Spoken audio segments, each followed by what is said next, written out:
Heading डालिए आज की क्लास का नया topic and very important topic, that is AC generator, या इसी को एसी डायनामो के नाम से भी हम लोग जानते हैं। This is also called as AC dynamo, right. AC generator is a device which converts mechanical energy. AC generator is a device which converts mechanical energy into electrical energy. AC generator is a device which converts mechanical energy into electrical energy. AC generator is a device which converts mechanical energy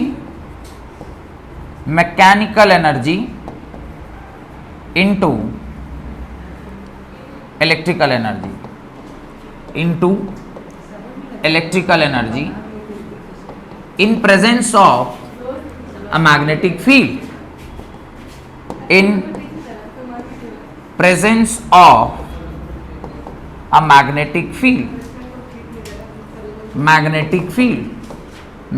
field के presence में mechanical energy किस energy में convert होती है? Electrical energy में। It is also known as alternator और dynamo. इसी को आप ऑल्टरनेटर भी कहते हैं और डायनामो भी कहते हैं। It is also called as alternator और डायनामो। इसको अल्टरनेटर भी कहा जाता है और डायनामो भी कहा जाता है। तो ये अल्टरनेटर या डायनामो दोनों कहा जाता है। डन। आगे लिखिए जनरेटर आर और two types. Generator are of two types. पहला एसी जनरेटर एंड दूसरा डीसी जनरेटर। पहला एसी जनरेटर, दूसरा डीसी जनरेटर। तो वैसे तो दो टाइप के होते हैं, पर हम लोगों को कौन सा पढ़ना है? एसी जनरेटर पढ़ना है। उसके नीचे लिखिए principal on which AC generator works. Principle of working of AC generator. एक ही बात, जो बोले और जो लिखे वो बात एक ही है। बोला हो सकता कुछ और है, लिखा हो सकता कुछ और है, पर दोनों का मतलब एक ही है कि किस प्रिंसिपल पर एसी जनरेटर काम करता है। Right. It works on the principle of electromagnetic induction. It works on the principle of electromagnetic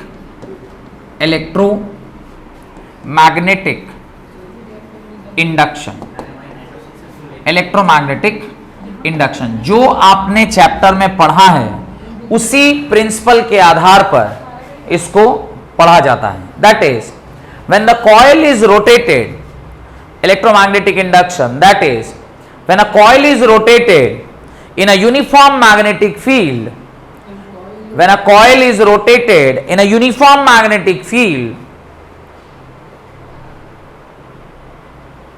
an induced EMF is produced in it. An induced EMF is produced in it.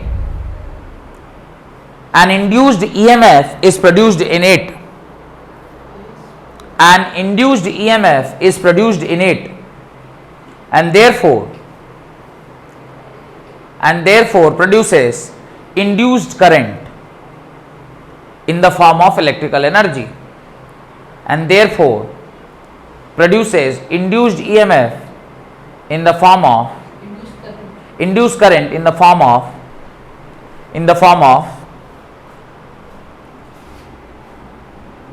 electrical energy. Done.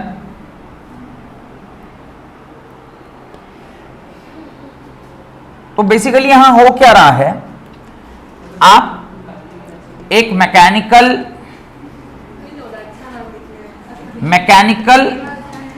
Energy provide कर रहे हैं किसी एक coil को, जिस coil में जो coil जो है उसको आपने रख रखा है किसके प्रेजेंस में, एक यूनिफॉर्म मैग्नेटिक फील्ड में, एक यूनिफॉर्म मैग्नेटिक फील्ड में। और वो यूनिफॉर्म मैग्नेटिक फील्ड को जब मैकेनिकल एनर्जी से आप कन्वर्ट मैंने क्रॉस करते हैं, यानी चेंज करते हैं, फ्लक्स चेंज होता है, तो changing flux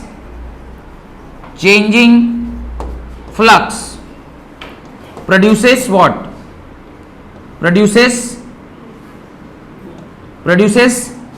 induced EMF, produces induced EMF, और ये induced EMF क्या प्रोड्यूस करता है? induced current. और यही इंड्यूस करंट कौन सी एनर्जी है? यही इंड्यूस करंट इलेक्ट्रिकल एनर्जी है। तो अल्टीमेटली कन्वर्जन क्या है? Conversion is from mechanical energy to electrical energy. कहानी यहां से स्टार्ट हुई, coil, magnetic field, changing magnetic field produces induced EMF, induced EMF produces induced current, and induced current means production of electrical energy। यही cycle में आपका काम चलेगा। Done, आगे बढ़े। लिखिए कंस्ट्रक्शन ऑफ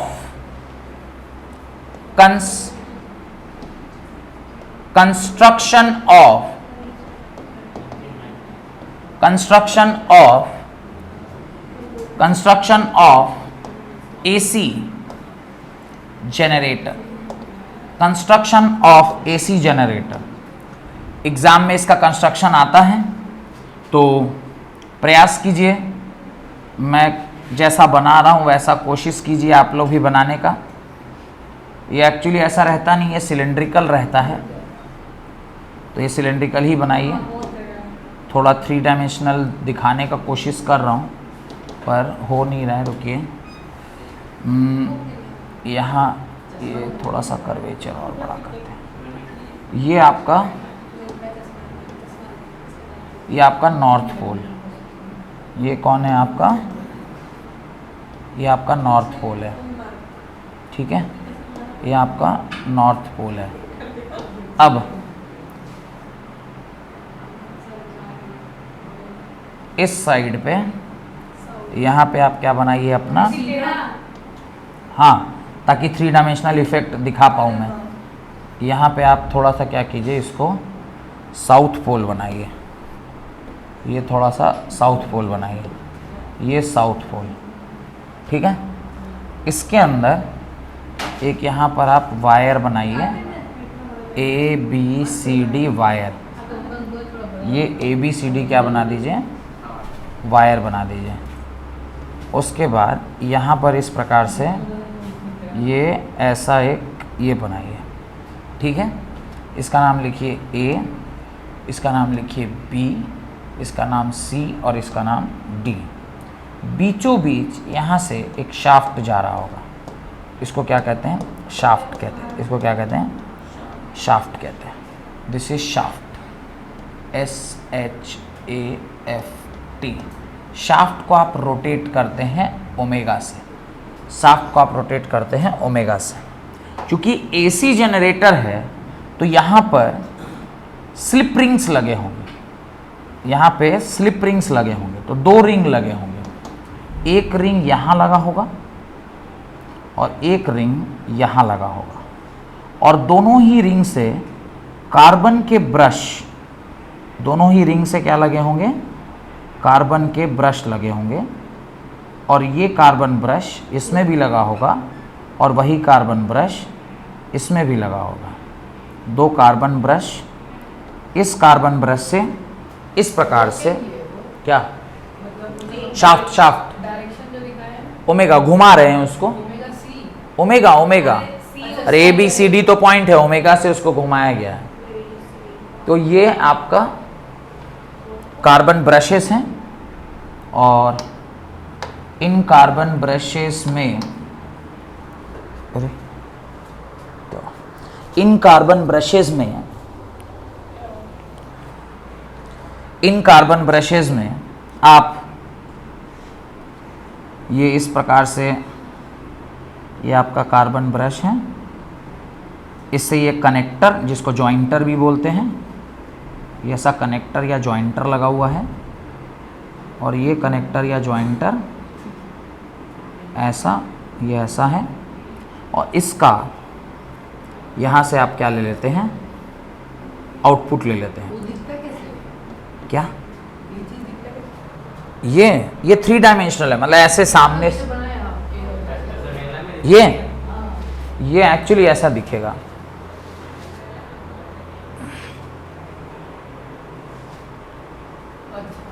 ये ऐसा दिखेगा, 3 डायमेंशनल है, ठीक है, तो दिखेगा ऐसा। पर मेरे यहाँ से जितना अच्छा बन सकता था हमने बना दिया, इससे अच्छा बनाना मेरे हाथ की बात नहीं, क्योंकि 3 डायमेंशनल चीज़ है। अब इसके अंदर लेते हैं हम लोग आयरन का कोर, इसके अंदर क्या लेते हैं, आयरन का कोर लेते हैं। आयरन कोर लेने का फ़ायदा ये है कि आयरन कोर का ये मैग्नेटाइजिंग पावर बढ़ा देता है मैग्नेट का, और आयरन कोर का हिस्टेरेसिस लॉस बहुत कम होता है। कौन सा लॉस कम होता है, हिस्टेरेसिस लॉस। तो ये 2 बातें आयरन कोर के साथ जुड़ी हुई हैं कि इसका हिस्टेरेसिस लॉस काफ़ी कम है, इसकी वजह से इसको हम लोग आयरन कोर की तरह यूज़ करते हैं। और ये आयरन कोर जो है ये क्या करता है, इसके मैग्नेटाइजिंग पावर को स्ट्रेंथ देता है, इसके मैग्नेटाइजिंग पावर को क्या देता है, स्ट्रेंथ देता है। ऑलवेज इलेक्ट्रिक फील्ड लाइंस कहाँ से कहाँ ट्रैवल करती हैं, they always travel from north pole to south pole. तो ये आपका इलेक्ट्रिक फील्ड लाइंस है जो north pole to south pole क्या कर रहा है, ट्रैवल कर रहा है। तो ये आपने इलेक्ट्रिक फील्ड लाइंस ऐसे बना लिया जो north pole to south pole travel कर रहा है। अब आपको A B, B C, C D और डी ए के ऊपर करंट चेक करना है। तो चूंकि हम लोग यहाँ पे इंड्यूस करंट की बात कर रहे हैं, अच्छा यहाँ पे इसको ना, this is called as B1, this is B2, this is S1 and this is S2। Slip rings को क्या बोलते हैं, S1 एंड S2, और ये कॉन्टैक्ट पॉइंट है। तो हम लोग को क्या करना है, चूंकि इंड्यूस करंट निकालना है तो आपको कौन सा रूल यूज करना होगा, राइट हैंड फ्लेमिंग का रूल, थंब रूल नहीं, राइट हैंड फ्लेमिंग का राइट हैंड रूल। अब यहां पे आप देखिए डायरेक्शन ऑफ इंड्यूस्ड ईएमएफ, ये डायरेक्शन ऑफ फील्ड, और अगर ये ऐसे घूम रहा है, देखिए थोड़ा ध्यान से, मैं ये आपका एक्चुअली ऐसा रखा हुआ है, पर है तो ऐसा ना, ये ऐसा है और ऐसे रखा हुआ है, और ये ऐसे फील्ड लाइंस आपकी यहां से जा रही हैं। तो इसको अगर मैं ऐसे घुमाऊंगा, मतलब वहां पे देखिए ऐसे ऐसे घुमाया हुआ है, ऐसे घुमाया मतलब ये ऐसे घूम रहा होगा, ऐसे घूम रहा होगा। अगर ऐसे घूमेगा तो इसके ऊपर फोर्स क्या लग रहा होगा, ऊपर की ओर, और इसके ऊपर फोर्स कहां लग रहा होगा, नीचे की ओर, यहां तक कोई रहा हो। अच्छा, अगर फोर्स इस पर ऊपर है और इस पर नीचे है, तो ये ऐसा फील्ड फोर्स इंड्यूस करंट, आप लोग अभी सेटिंग बैठा, आप लोग भी अपने हाथ से सेट करके देखिए, this is force, this is field and this is current. तो current will flow from which direction to which direction, it will flow from A to B in this way. यहां पे करंट 0 होगा, why, because field and wire are in same direction, तो current 0। और अगर इसमें ऊपर है तो ऑब्वियसली इस वाले में कहां होगा, नीचे होगा, और इस तरह से इसके अंदर क्या फ्लो कर जाएगा, करंट फ्लो कर जाएगा। तो खैर वो तो इसके वर्किंग में देखेंगे। अब आप लोग क्या कीजिए, लिखना स्टार्ट करिए। तो ये फोटो बना लिया, इसके नीचे लिखिए the main parts of AC generator are, the main parts of AC generator are, पहला आर्मेचर, ARMATURE लिखिए, armature coil ABCD, armature ARMATURE, armature coil ABCD consist of large number of coils of insulated copper wire, large number of coil of insulated copper wire wound over a soft iron core.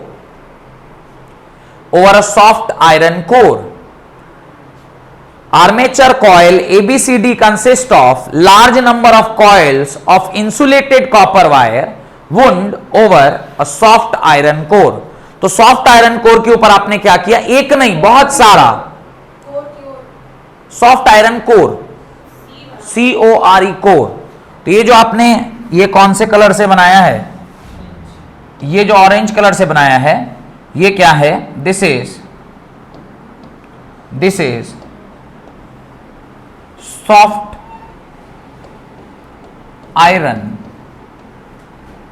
Core. इसी को क्या कहते हैं, soft iron core कहते हैं। Done. Next, strong magnetic field. Second क्या लेते हैं, स्ट्रॉन्ग मैग्नेटिक फील्ड। तो आर्मेचर मतलब ये कॉइल के अंदर क्या लिया, सॉफ्ट आयरन कोर। अब हम लोग लिख रहे हैं strong magnetic field. Second, a strong permanent magnet whose poles are cylindrical in nature. A strong permanent magnet whose poles are cylindrical in nature, cylindrical in shape, whose poles are cylindrical in shape. देखिए cylindrical है ना, ये cylindrical shape का है, cylindrical in shape, used to provide uniform magnetic field,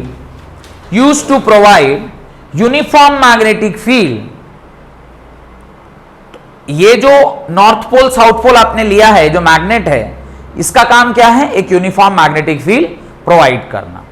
full stop. आगे लिखिए, the armature coil rotates between the pole pieces, the armature coil rotates between the pole pieces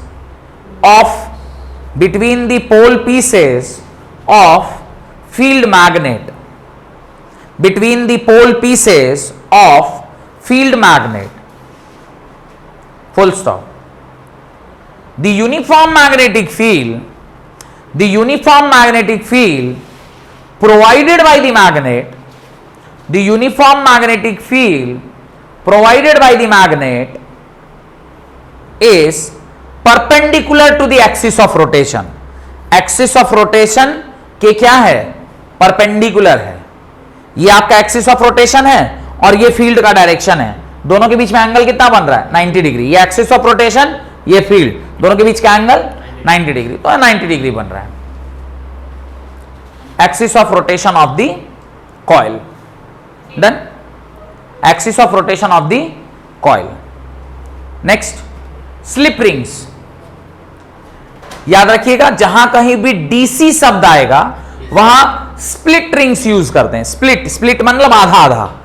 और यहां क्या है, एसी है, तो एसी में क्या यूज करते हैं, स्लिप रिंग्स यूज करते हैं। तो ये याद रखिएगा, ये जो S1 S2 है, ये क्या है, स्लिप रिंग्स हैं। These are slip rings, SLIP, slip rings, ये स्लिप रिंग्स हैं। और अगर डीसी रहेगा तो वहां पे क्या यूज करते हैं, split, SPLIT, split ring. Split ring मतलब दो रिंग लेंगे, मतलब एक ही रिंग लेंगे, उसका दो भाग, आधा आधा। तो ये स्प्लिट रिंग डीसी में यूज होता है और एसी में क्या यूज होता है, स्लिप रिंग यूज होता है। तो याद रखिएगा, डीसी में स्प्लिट और एसी में slip.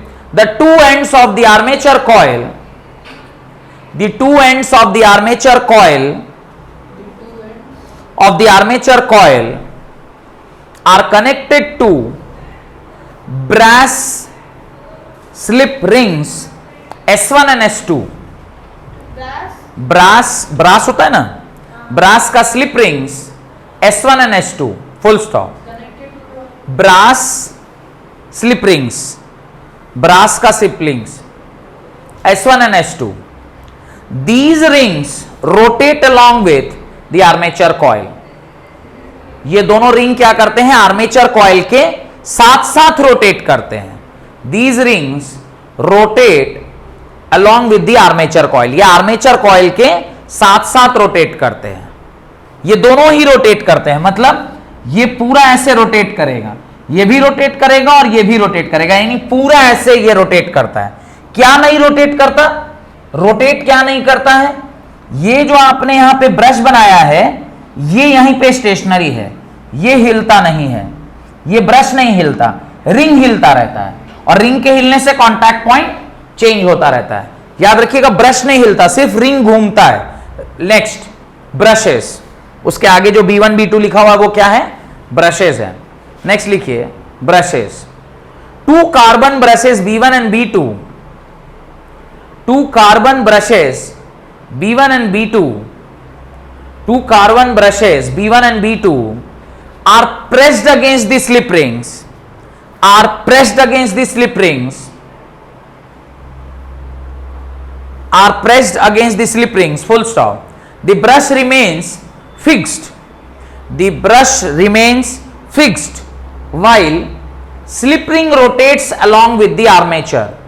The brushes remains fixed while slip ring rotates along the armature. Slip rings जो है वो क्या करते हैं? रोटेट करते हैं। ब्रशेस अपनी जगह पर क्या रहते हैं? फिक्स रहते हैं। These brushes, the slip rings along with the armature, the brushes are connected to load. अब इसको आप आउटपुट में किसी लोड से कनेक्ट कर दीजिए, तो the brushes are connected to load through which output is obtained, through which output is obtained. Clear? कोई डाउट है तो पूछिए। नहीं तो मेरे ख्याल से अब इसमें कुछ रह नहीं गया बचा हुआ। बीच में ये एक्सिल लाइन है जिसको शाफ्ट कहते हैं, ये मैग्नेटिक फील्ड प्रोवाइड करता है, ये आर्मेचर कॉइल है, स्लिप रिंग्स है, ब्रशेस लगे हुए हैं, वो भी कार्बन के लगे हुए हैं, यानी ग्रेफाइट होगा जो कि गुड कंडक्टर ऑफ इलेक्ट्रिसिटी है, और वहां से आप लोड लगा दीजिएगा, आउटपुट आपको मिल जाएगा। हेडिंग डालिए, working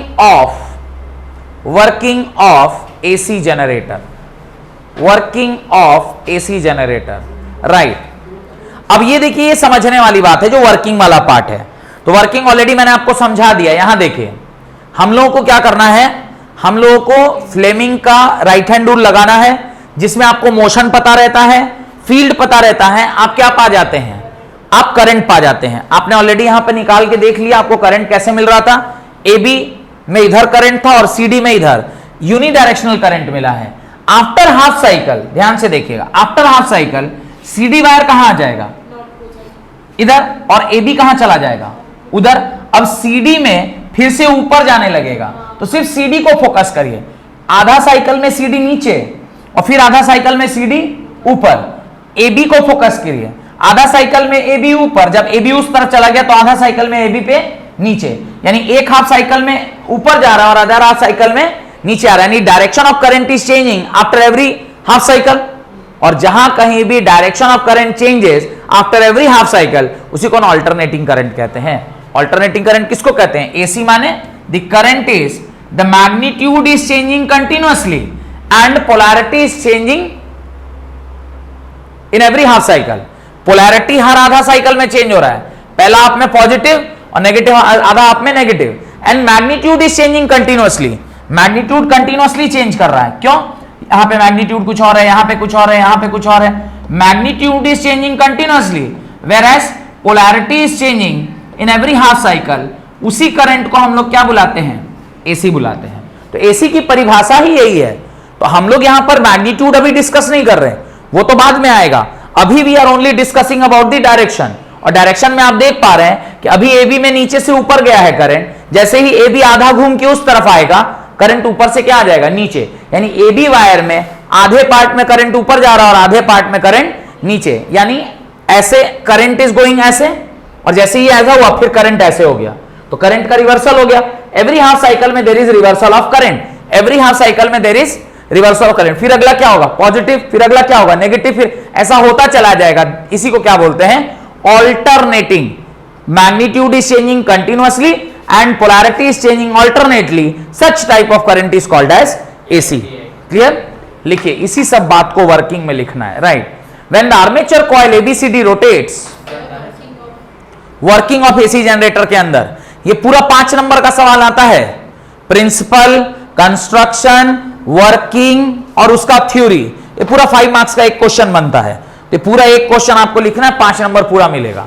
when the armature coil ABCD, when the armature coil ABCD rotates in the magnetic field, when the armature coil ABCD rotates in the magnetic field provided by strong field magnet, rotates in the magnetic field provided by strong field magnet, provided by strong field magnet, it cuts the magnetic field lines, it cuts the magnetic field lines, it cuts the magnetic field lines, full stop. The magnetic flux linked with the coil, the magnetic flux linked with the coil changes. The magnetic flux linked with the coil changes due to the rotation, due to the rotation, due to the rotation of, due to the rotation of armature, due to the rotation of armature, and hence induced EMF is set up, and hence induced EMF is set up in the coil. Induced EMF is set up in the coil. Done. Direction of induced EMF कैसे पता करते हैं? माने direction of induced EMF नहीं, direction of induced current कैसे पता करते हैं? By using the Fleming's right hand rule. लिखिए, the direction of induced EMF और induced current, the direction of induced EMF और induced current, the direction of induced EMF or induced current in the coil is determined by, the direction of induced EMF or induced current in the coil is determined by, in the coil is determined by Fleming's right hand rule, Fleming's right hand rule। अब देखिए, मैं आपको यहां पर ये करके दिखाता हूं। हमने इसको A माना था, इस पॉइंट को B माना, इसको C और इसको D। अभी मैं आपको ये दिखाता हूं कैसे डायरेक्शन बदलता है। ये ABCD है, दिस इज ABCD। ये एक्चुअली में अभी ऐसा रखा हुआ है, मैग्नेटिक फील्ड लाइंस कहां से जा रहे हैं? ऐसे जा रहे हैं।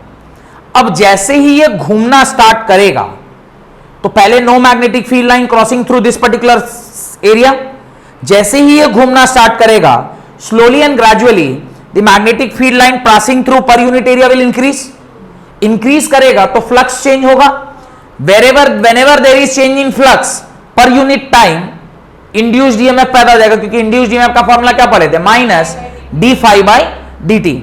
ऐसे जिस पोजीशन में आया इसके पास से फ्लक्स मैक्सिमम है, इस पोजीशन में फ्लक्स मैक्सिमम है, फिर ये धीरे धीरे धीरे धीरे क्या हो गया? घटना स्टार्ट हो गया और एक टाइम पे जीरो आ गया। यानी इस पोजीशन से इस पोजीशन आने में इसने मिनिमम मैक्सिमम मिनिमम तक पहुंच गया। ये ABCD था, अब ये ऐसे घूम रहा है, तो जब ये ऐसे आधा घूम गया होगा, यहां पे अब क्या आ गया? जहां पे पहले AB था, AB जहां था वो अब उधर चला गया और CD कहां आ गया? यहां आ गया। यानी आपका ये वाला एंड अप क्या हो जाएगा? This is actually CD and this is what? AB। आधा घूम जाने के बाद, आधा घूम जाने के बाद ये ABCD, जब ये AB ऐसे घूमा तो ये AB हो गया और ये क्या हो गया? CD। अब आप देखिए, जब आप इस AB की बात कर रहे थे तो आपने right hand thumb rule use किया, right hand thumb rule use कर रहे थे तो डायरेक्शन ऑफ करंट कैसा आया? ऊपर आया, ऐसे करंट ऐसे गया और इस तरफ से ऐसे नीचे आ गया। तो this is the direction of current इस पोजीशन में। जैसे ही ये इधर घूमा होगा, इस तरफ घूमा होगा, तो अभी वापस से ये इस एंड पर है, सेम आप वही रूल लगाएंगे तो वापस से अब इस बार CD में करंट कहां फ्लो करने लग गया? ऊपर। और AB में करंट कहां फ्लो करने लग गया? नीचे। इससे आप देखिए जब फर्स्ट हाफ साइकिल में AB में करंट कहां जा रहा है, ऊपर, और जब आधा साइकिल हुआ है तो AB में करंट कहां आ रहा है, नीचे। यानी फर्स्ट हाफ में current is in which direction, clockwise direction. Other half में करंट इज इन, अरे क्लॉकवाइज है लेकिन डायरेक्शन क्या हो गया, AB के अलोंग डायरेक्शन चेंज हो गया।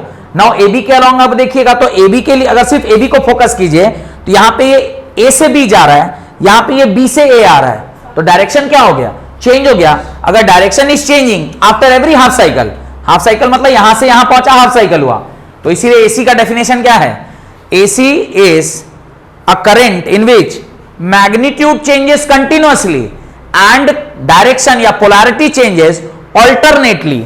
ऑल्टरनेटली मतलब आधा साइकिल में पॉजिटिव फिर आधा साइकिल में negative, such a current is called as alternating current. तो यही बात हम लोग को क्या करना है, समझना है। प्लस एक और चीज, फ्लक्स के साथ इसका रिलेशनशिप ध्यान रखिएगा। इस टाइम पे फ्लक्स मिनिमम, इस टाइम पे फ्लक्स मैक्सिमम, फिर इस टाइम पे फ्लक्स मिनिमम, फिर इस टाइम पे फ्लक्स मैक्सिमम।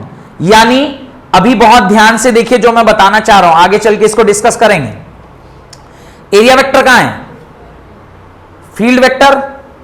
जब एरिया वेक्टर और फील्ड के बीच में एंगल कितना है, minimum flux, B A cos theta. Theta यहां कितना हो गया, 90 degree, between what, field vector and area vector.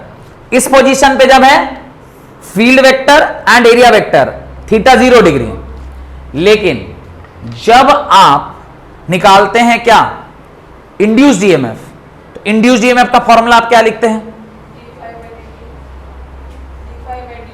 d∅dt। थोड़ा ध्यान से देखिए, induced EMF is equal to minus n d∅dt। Induced EMF is equal to minus n d of, can I write ba cos theta by dt। Induced EMF is equal to minus nba d of cos omega t by dt। Theta को omega t लिख सकते हैं, is equal to minus nba, इसको जरा differentiate करिए, क्या आएगा, omega sine omega T, और एक माइनस माइनस इसको क्या कर देगा, प्लस। अब जरा ध्यान से देखिए, N B A omega sine omega T.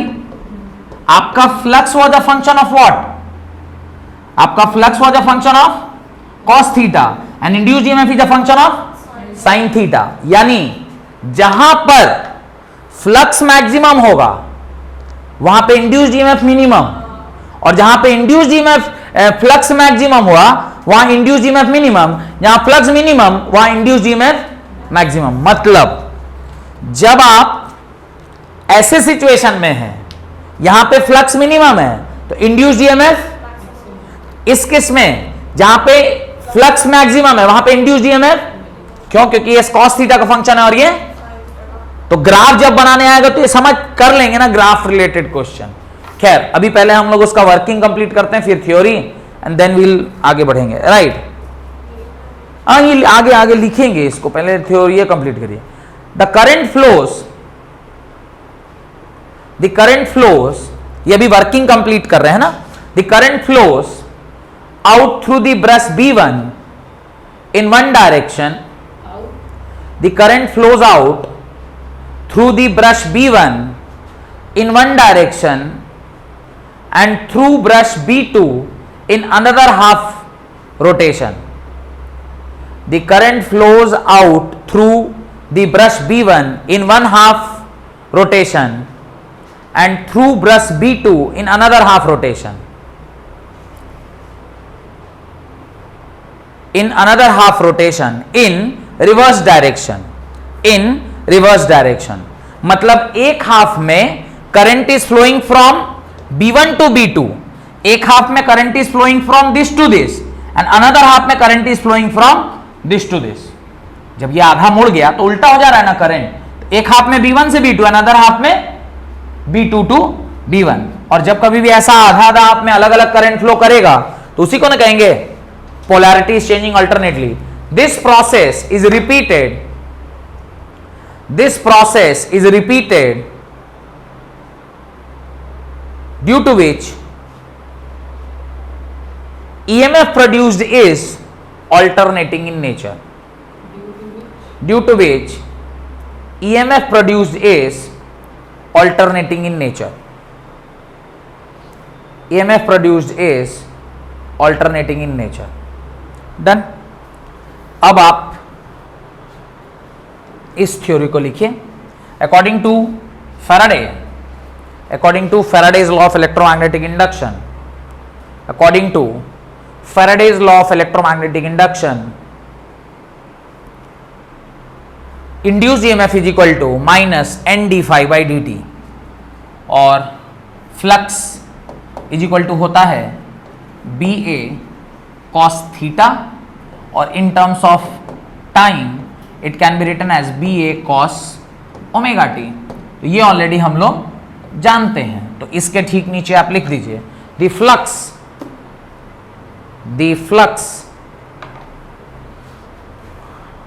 is equal to BA cos theta, that is BA cos omega t. Done. अब उसके नीचे आप ये करते हुए इंड्यूस्ड EMF का फॉर्मूला लिख दीजिए. यहां तक पहुंच गए? डन. बढ़े आगे. कर आसान है.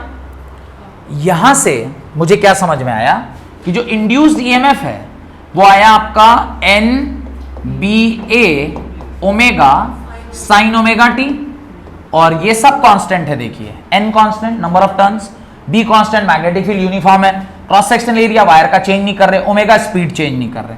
तो omega is equal to E not sine omega T. Omega is equal to E is equal to induced EMF is equal to E not sine omega T. और इंड्यूस्ड EMF अगर E not sine omega T है इसका मतलब है E naught it is the maximum value of induced EMF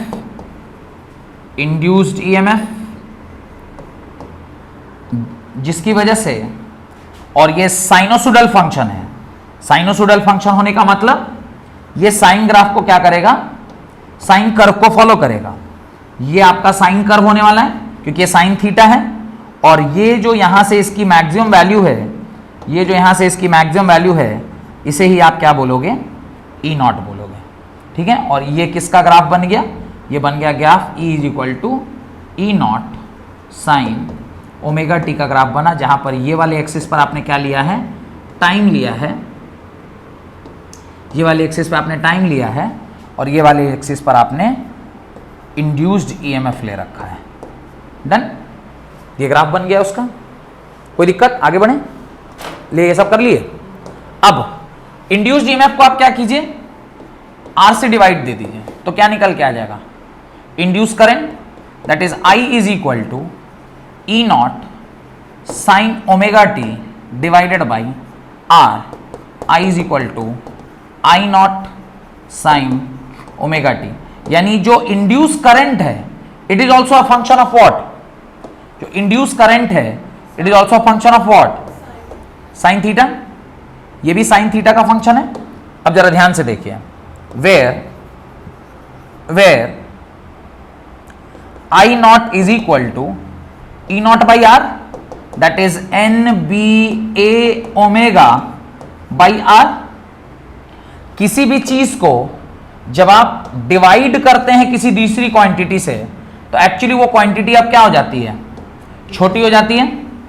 वो quantity क्या हो जाएगी, छोटी हो जाएगी. तो हमने ये क्या बनाया था, ये बनाया था उसका ग्राफ, किसका, ई नॉट साइन ओमेगा टी का ग्राफ. सेम ग्राफ पे जब मैं करंट का ग्राफ बनाऊंगा, सेम कर्व पे जब मैं करंट का ग्राफ बनाऊंगा तो एक ऐसा आएगा. ये बनेगा तो ऐसा ही क्योंकि साइन का ही फंक्शन है, बट इससे थोड़ा सा क्या होगा, छोटा होगा. उसका रीजन क्या है, उसका रीजन है ये किसको दर्शाएगा, आई नॉट साइन ओमेगा टी को. और इसका जो आई नॉट है वो ई नॉट से क्या होगा, थोड़ा सा, आई नॉट जो है वो ई नॉट से क्या होगा, थोड़ा सा छोटा होगा. उसका कारण है कि ई नॉट बाई आप क्या कर रहे थे, आई नॉट कर रहे थे. ई नॉट से क्या कर रहे थे आप, आई नॉट कर रहे थे, तो ये आई नॉट है और वो ई नॉट है, where E not is greater than I not. कोई दिक्कत? यहां से हम लोग को क्या समझ में आ गया? यहां से हमें समझ में आ गया कि करंट भी साइनोसोडल फंक्शन का है और वोल्टेज भी साइनोसोडल फंक्शन का है, और यहीं से एसी की परिभाषा की उत्पत्ति होगी। अभी नहीं, लास्ट में, लास्ट डेफिनेशन हम लोग क्या लिखेंगे? एसी करंट का, और जैसे ही वो लास्ट में एसी करंट डिफाइन करेंगे, अगले चैप्टर का नाम क्या बन जाएगा? Alternating current. तो अभी वेरिएशन ऑफ, हेडिंग डालिए, वेरिएशन ऑफ इंड्यूस्ड ईएमएफ। हाँ, ये नहीं, सब अभी इधर ही चल रहा है। वो नहीं बताए कि जब आपका फ्लक्स मैक्सिमम होगा तो इंड्यूस्ड ईएमएफ मिनिमम, और जब फ्लक्स मिनिमम तो वो वही बात को अभी हम लोग यहां करेंगे।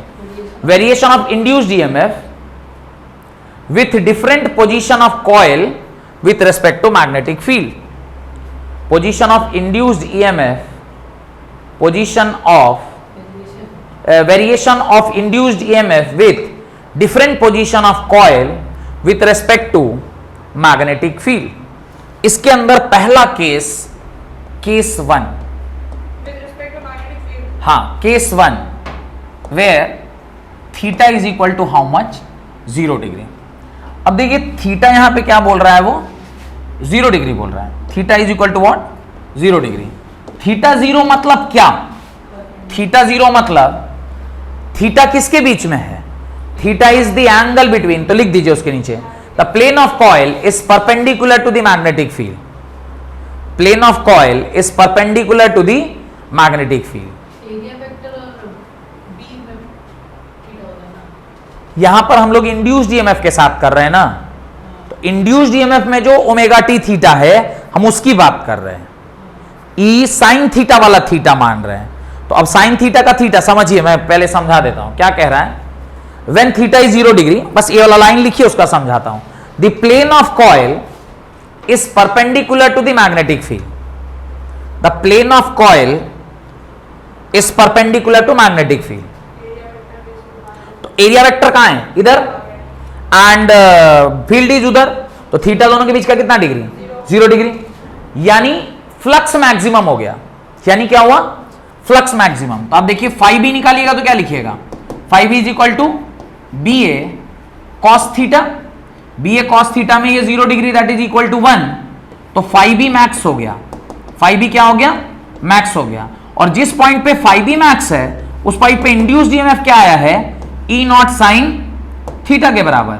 और यहां पे थीटा क्या है? यहां पे थीटा है 0 डिग्री, और ये 0 हो जाता है तो ये 0, यानी ई उस टाइम पे क्या हो गया है? 0 हो गया। कहने का मतलब ये है, कहने का मतलब ये है कि जिस पॉइंट पे फाई मैक्स है, उस पॉइंट पे इंड्यूस्ड ईएमएफ क्या है? 0 है। 0 है, मिनिमम 0 है। क्लियर? Case number 1। इसको क्या हुआ? इसको क्या बोलेंगे? ये आपका हो गया केस नंबर 1, ये आ गया केस नंबर 1। डन। अब डुप्लीकेट हो गया होगा।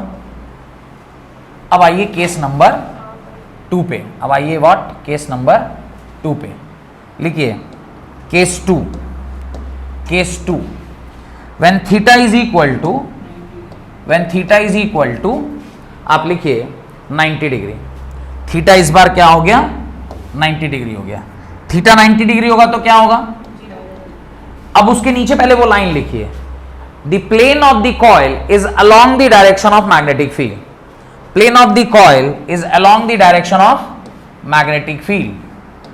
Plane of the coil is along the direction of magnetic field. Cos 90 0, therefore phi इस बार क्या हो जाएगा?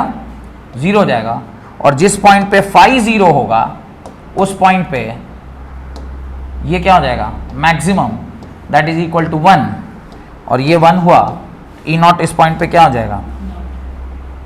मैक्स हो जाएगा। ई नॉट क्या हो जाएगा? मैक्स हो जाएगा। डन। केस 1 केस 2 समझ में आ गया? चलें केस 3 की ओर। केस 3, नेक्स्ट लिखिए केस 3। अब केस 3 में क्या होगा? थीटा वापस से 180 डिग्री हुआ। थीटा जब 180 डिग्री होगा तो आपका फाई क्या होगा, phi B is equal to B A cos of 180 degree. Cos 180 degree is what, -1। Phi B this time it is minimum, this time it is minimum, this time phi B क्या हो गया, minimum हो गया। और जिस time पे phi B minimum है, ये मिनिमम हुआ ना माइनस बी है, तो इस टाइम पे आपका जो ये है इंड्यूस्ड ईएमएफ है, ये ई नॉट साइन 180 डिग्री, और साइन 180 डिग्री क्या होगा, 0 होगा। तो ई क्या हो गया, 0 हो गया। मिनिमम मतलब मैग्नीट्यूड वाइज मिनिमम, और एक्चुअली देखा है, सॉरी मतलब साइन के साथ लिया जाए तो मिनिमम, ऐसा देखा जाए तो वैल्यू तो मैक्सिमम ही है, फ्लक्स तो मैक्सिमम ही होगा। 180 डिग्री मतलब पहले ऐसा था, मैंने पहले ये ऐसा है, फर्स्ट केस में 0 डिग्री, फिर 90 डिग्री, फिर 180 डिग्री। तो देखा जाए तो ये पूरा पलट गया, पर एक्चुअली अभी एरिया वेक्टर और फील्ड वेक्टर सेम है, तो 180 या थीटा एक ही बात है, 180 या थीटा एक ही बात है। तो इसका मतलब ये हुआ कि 180 और थीटा पे दोनों क्या हो गया, 0। और इसी का भाई क्या होगा, केस नंबर 4, इसी का भाई केस नंबर 4, और केस नंबर 4 में क्या होगा, सेम, सब कुछ सेम रहेगा। थीटा को आप 270 कर दीजिए, थीटा को आप क्या कर दीजिए 270। इसका केस कहां चला गया, लिख ही देता हूं, 270 हो गया, ये थीटा हो गया 270 इज इक्वल टू क्या हो जाएगा, तो ये वाली क्वांटिटी 270 हो गई, ये हो गई 270 पे क्या हो जाएगा 90, और 270 पे ये क्या होता है 0 होता है। ये 0 मतलब फाई 0, ये 0 मतलब फाई 0, ये 0 मतलब फाई 0, और जिस टाइम पे फाई 0 है उस टाइम पे ये क्वांटिटी क्या हो जाएगा, मैक्सिमम हो जाएगा 270, और ये क्या हो जाएगा मैक्स। तो इससे एक बात, और फिर जब चौथा केस होगा तो पांचवा केस दैट इज 360 पे अगेन क्या होगा, ये क्लियर। अब आप देखिए what you have to do is, ध्यान से समझिए, आपको बनाना है ग्राफ, ध्यान से देखिए, आपको बनाना है ग्राफ। एक ही ग्राफ में आपको दोनों चीजें दिखानी है, क्या क्या, आपको फाई भी दिखाना है, और इसी ग्राफ में आपको इंड्यूस्ड ईएमएफ भी दिखाना है। फाई को एक कलर से दिखाते हैं, कोई एक कलर ये ले लेता हूं, ये ले लेता हूं। Phi is a function of cos theta, phi is a function of cos theta. एक साइकिल ही चलते, एक साइकिल का ही देखते हैं। एक साइकिल मतलब ये वाली यहां कट हो रही है, ये यहां कट हो रहा है, ये भी ऐसा और ये भी ऐसा। अब यहां पे इससे आप देखिएगा ये कैसा होगा, क्लियर, बोले थे ना अभी थोड़ी देर पहले। तो ये हो गया फाई, फाई मतलब phi is equal to B A cos omega T का फंक्शन, और इंड्यूस्ड ईएमएफ ये जो ई है ये E not sine omega T का फंक्शन। और इसी में अगर मैं करंट का भी बना दूं तो करंट भी तो ऐसा ही होगा, लेकिन ये थोड़ा सा उससे क्या होगा, कम होगा। तो ये I इज इक्वल टू क्या हो जाएगा, I not sine omega T. Clear, कोई डाउट नहीं होना चाहिए इसमें, डन।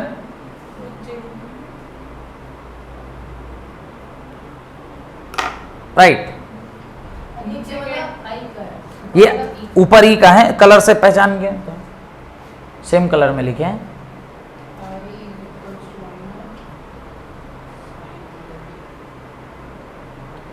हेडिंग डाली commercial generator, commercial generator, right. The electric supply companies, commercial generator. अब देखिए जो पूरी इलेक्ट्रिसिटी हम लोगों को मिल रही है, मिलती कहां से है, अल्टीमेटली कहीं ना कहीं डायनामो कहां लगा हुआ है, पावर प्लांट में। पावर प्लांट कितने तरह का, तो भाई अगर आप देखिए सारा खेला है टरबाइन को नचाने का, पूरा खेला है क्या, टरबाइन नाचेगा। टरबाइन अगर पानी गिरने से नाचा तो हाइड्रो पावर प्लांट, आपने कोल गर्म करके पानी गर्मा के और उस पानी के धुआं को उससे नचा लिया तो वो थर्मल पावर प्लांट, अगर पानी को गर्म करने के लिए आपने न्यूक्लियर एनर्जी का यूज किया और वो पानी फिर गर्म हवा बन के वो टरबाइन को नचाया तो वो न्यूक्लियर पावर प्लांट, कहीं स्प्रिंग के हॉट वाटर से आपने उसको करा दिया तो स्प्रिंग पावर प्लांट, या विंड मिल है कहीं पर अगर हवा से डायरेक्टली ही वो टरबाइन को आप नचा रहे हैं तो विंड पावर प्लांट। अल्टीमेटली मेरा एम क्या है? मेरा एम है उस शाफ्ट को नचाना, क्योंकि वो शाफ्ट नाचेगा तो इस आर्मेचर को मैकेनिकल एनर्जी मिलेगी, वो mechanical energy in the presence of uniform magnetic field will convert the induced EMF पैदा करेगा, वो इंड्यूस्ड ईएमएफ इंड्यूस करंट, और वो इंड्यूस करंट ही क्या है? इलेक्ट्रिकल एनर्जी है। तो मेरा मेन मकसद है उस शाफ्ट को क्या करना? नचाना। शाफ्ट को आप कितने भी प्रकार से नचा सकते हैं, अलग अलग तरीके से, कोई डैम में लगा दिया तो हाइड्रो पावर प्लांट हो गया। अल्टीमेटली मेरा एम है कि वो टरबाइन नाचना चाहिए। तो यही कह रहा है कि जितने भी कमर्शियल जनरेटर हैं वो सब कहां लगे हुए हैं? किसी ना किसी पावर प्लांट के पास लगे हुए हैं, जहां पे उसका काम है उसको नचाना। किसको? उस शाफ्ट को नचाना। अच्छा, हमारे इंडिया में एसी सप्लाई है कितना? What is the frequency of AC supply? What is the frequency of AC supply in India? AC supply in India, ये क्या है? इसका आंसर होता है इट इज 50 हर्ज। मैं कई बार बच्चों से पूछता हूं कि 50 हर्ज क्या है? व्हाट इज दिस 50 हर्ज? 50 हर्ज का मतलब होता है number of oscillation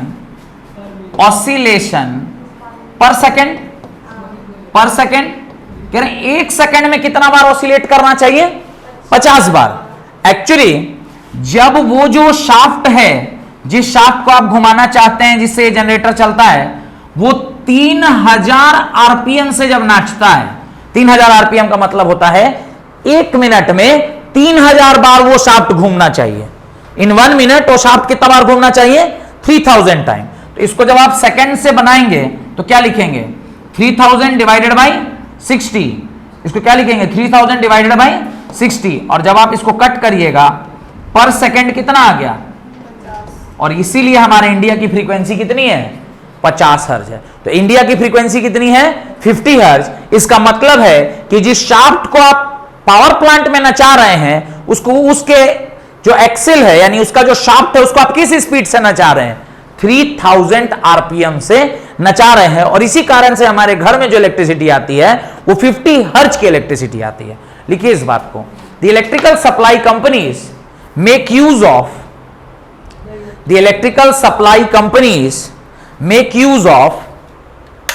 the electrical supply companies make use of commercial generator which are mainly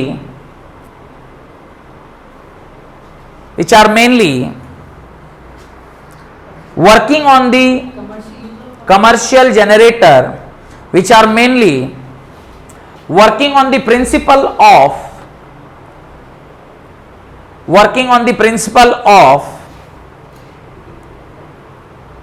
electromagnetic induction, in which on the principle of electromagnetic induction in which mechanical energy is provided to rotate the armature,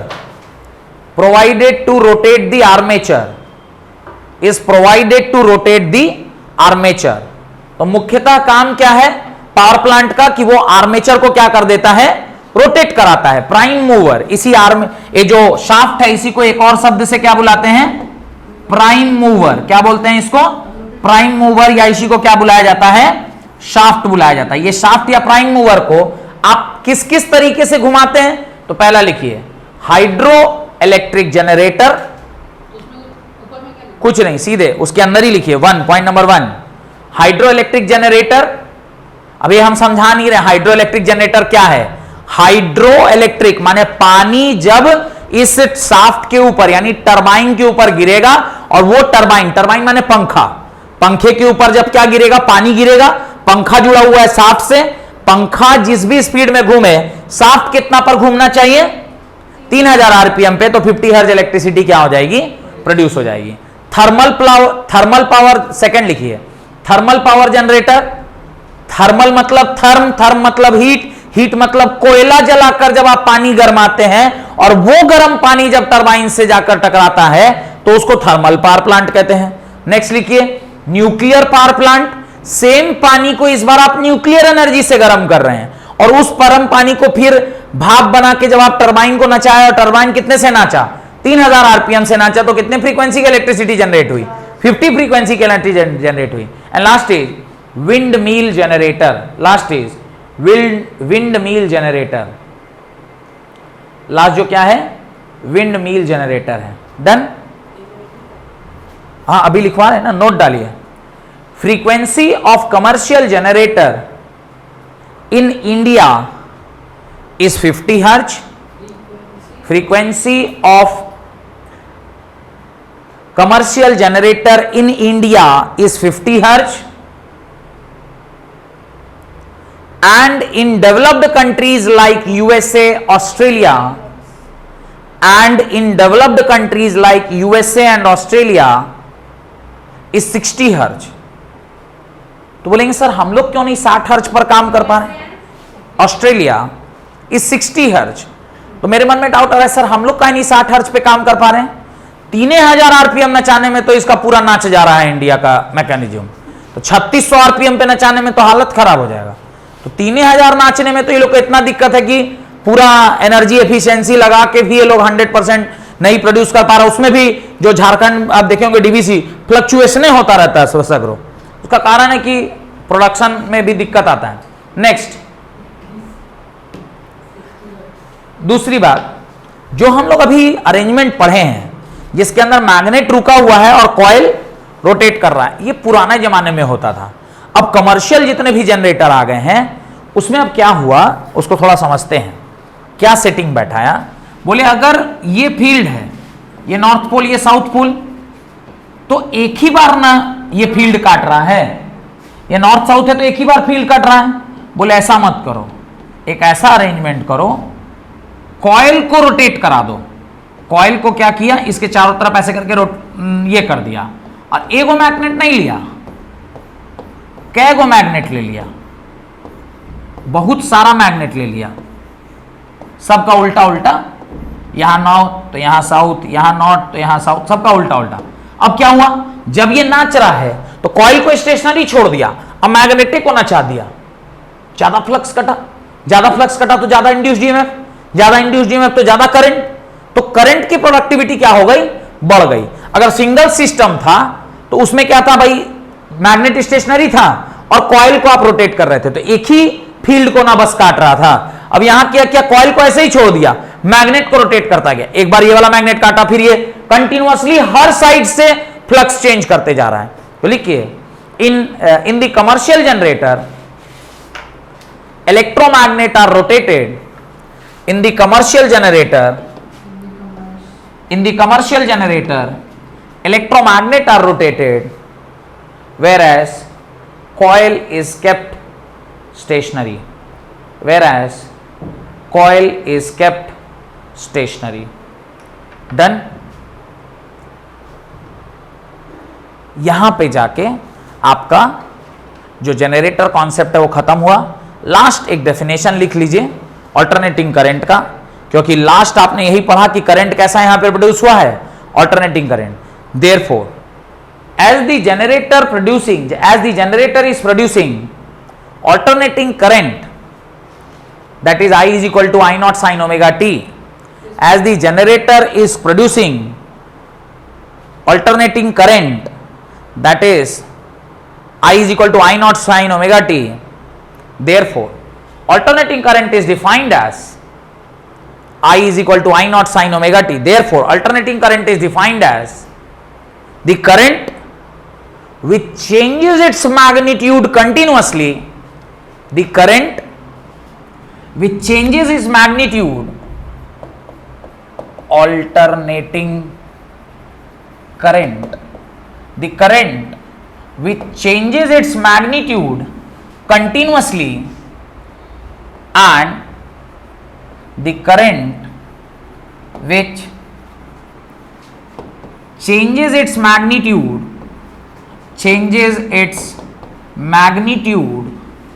continuously and changes its polarity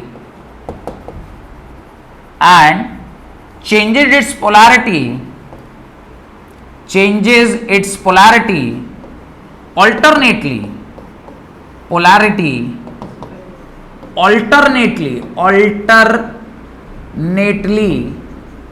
is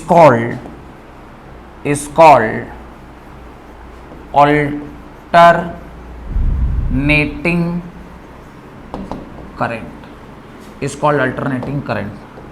उसके नीचे एक छोटा सा एक इस तरह का ये ग्राफ बना दिया जाए जहां पर आप दिखा दीजिए कि magnitude is changing continuously. Magnitude आप देख पा रहे हैं कि हर क्षण उसका मैग्नीट्यूड क्या हो रहा है, बदलता जा रहा है। Magnitude is changing continuously and polarity is changing alternately, such a current is known as alternating current। और जैसे ही EMI समाप्त होता है वैसे ही नए चैप्टर का नाम लिखा जाता है जिसका नाम है ऑल्टरनेटिंग करंट। देखिए कितना सिस्टम से चैप्टर सब बनाया हुआ है।